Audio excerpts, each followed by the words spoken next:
El 24 de junio de 1859, una sangrienta batalla enfrenta a los ejércitos francés y austríaco en el norte de Italia, en Solferino. La jornada acaba con cerca de 40.000 soldados muertos o agonizantes, sin nadie que les atienda. Los servicios de salud están desbordados y carecen de protección en el campo de batalla.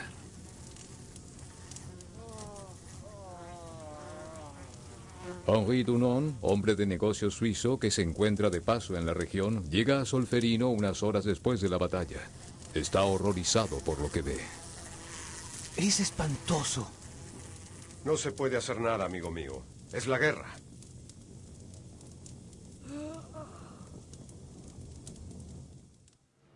Organiza entonces la ayuda y convence a la población de que se ocupe de todos los heridos franceses y austríacos. Todos somos hermanos en el dolor. ¿Qué significa todo esto? Hemos vencido y usted está ayudando a nuestros enemigos. Es una traición, señor. Permítame explicarme, coronel.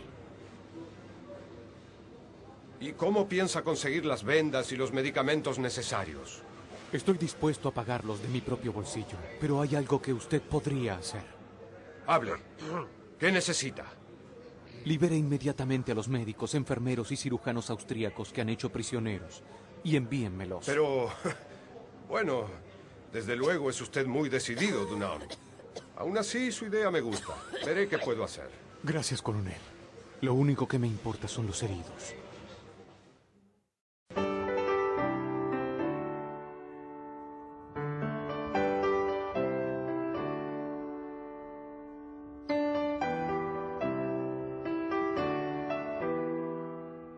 De regreso a Ginebra, su ciudad natal, Dunant publica en 1862 Recuerdo de Solferino.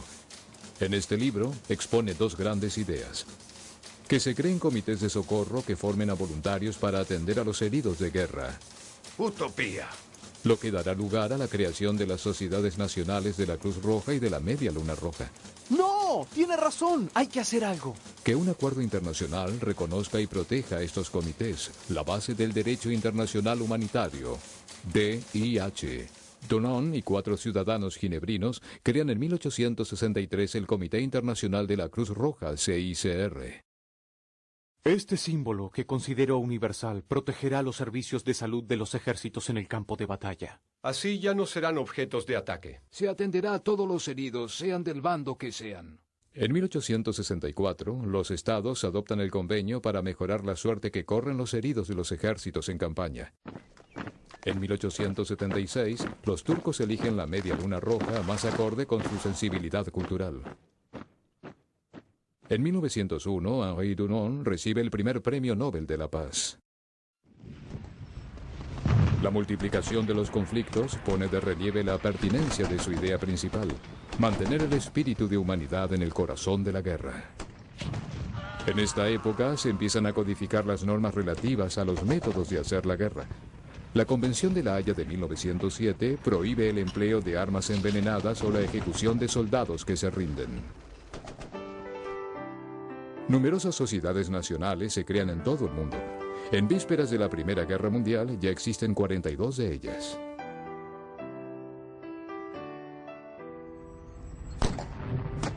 Durante ese conflicto, la industria moderna produce tal cantidad de armas que las víctimas militares y civiles se cuentan por millones. Se utilizan masivamente gases tóxicos. Algunos voluntarios trabajan en el frente. Otros confeccionan paquetes con ropa, comida, tabaco, gafas, medicamentos. El CICR hace llegar millones de cartas y paquetes con ayuda a los prisioneros, a pesar de los bloqueos y las líneas del frente. El conflicto termina en 1918 para dar paso a una verdadera catástrofe sanitaria: la gripe española, que se cobrará más vidas que la guerra en 4 años. En 1919, las sociedades nacionales forman una liga para coordinar sus esfuerzos. Hay que socorrer a las personas desplazadas. Luchar contra el hambre. Y las epidemias. Y restablecer los servicios de salud. El movimiento es cada vez más universal. Estallan nuevos conflictos en España, Etiopía y China. La población civil es objeto de ataques sistemáticos. Causan tantos muertos que anuncian el horror de la Segunda Guerra Mundial.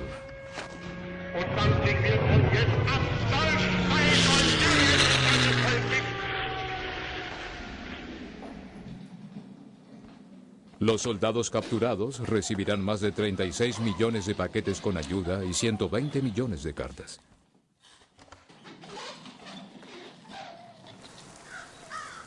Los delegados del CICR entran en los campos de prisioneros de guerra para asegurarse de que se les trata conforme a las normas del Convenio Internacional de 1929.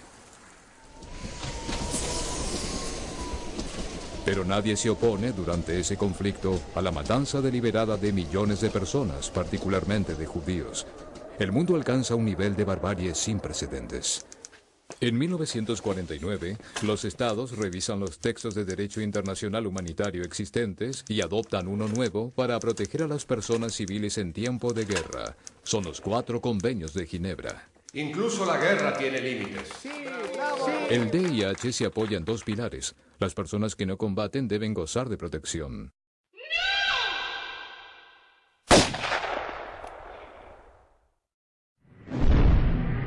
La elección de las armas y métodos de hacer la guerra no es ilimitada. En 1977 se añaden 2 protocolos a los convenios de Ginebra. Un tercer protocolo adoptado en 2005 permite a las sociedades nacionales utilizar un emblema adicional, el cristal rojo. El CICR protege y asiste a las víctimas de la guerra. Explica a todos los combatientes las reglas que deben seguir. Un combatiente que se rinde debe recibir un trato humano.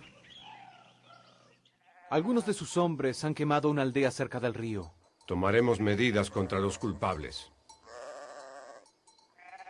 Las víctimas reciben comida y bienes esenciales para su supervivencia. ¡Ay, para todos! Equipos médicos operan a los heridos de guerra en el frente. Los delegados excavan pozos, vacunan al ganado.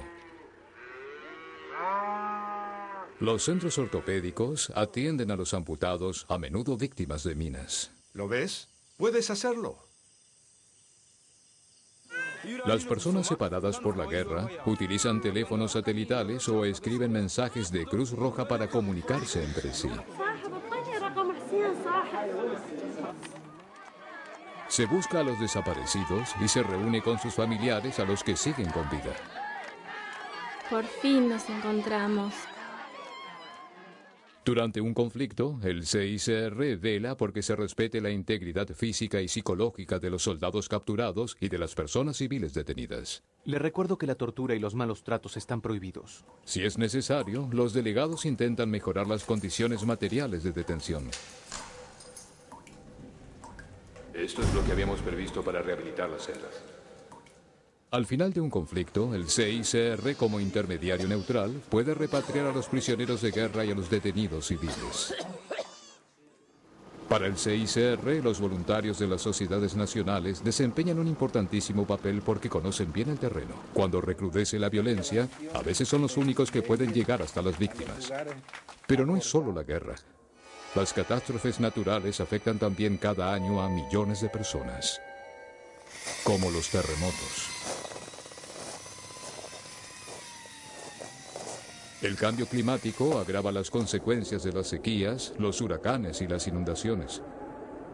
Muchos desconocen las normas elementales de higiene, no tienen suficiente acceso al agua y carecen de centros de salud adecuados. La Federación Internacional de Sociedades de la Cruz Roja y de la Media Luna Roja, heredera de la Liga fundada en 1919, coordina la labor de las sociedades nacionales, las ayuda a prepararse y a hacer frente a epidemias y a las catástrofes naturales y tecnológicas.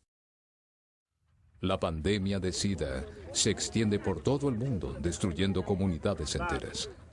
Muchas vidas se ven amenazadas por enfermedades curables.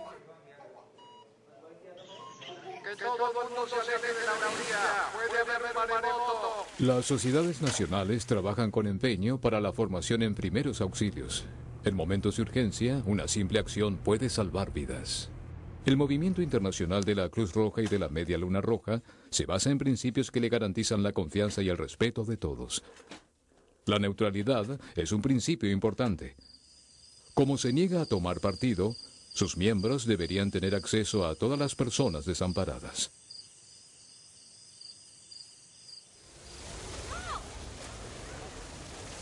El movimiento debe ser independiente para no ceder a la opinión pública o a presiones políticas. Ser imparcial significa querer ayudar a todas las víctimas, dando prioridad al sufrimiento más urgente. Ello implica no discriminar por motivos de raza, religión, afiliación política o condición social.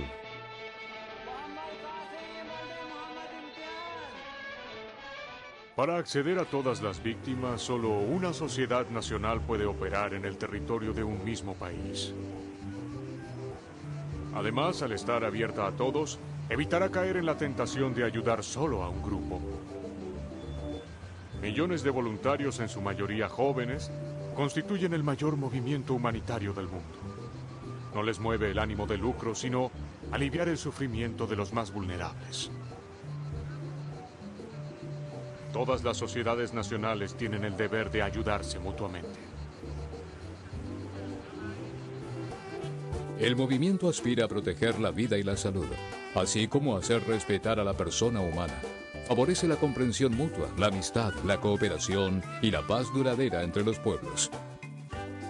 El movimiento está formado por el CICR, la Federación Internacional y más de 180 sociedades nacionales.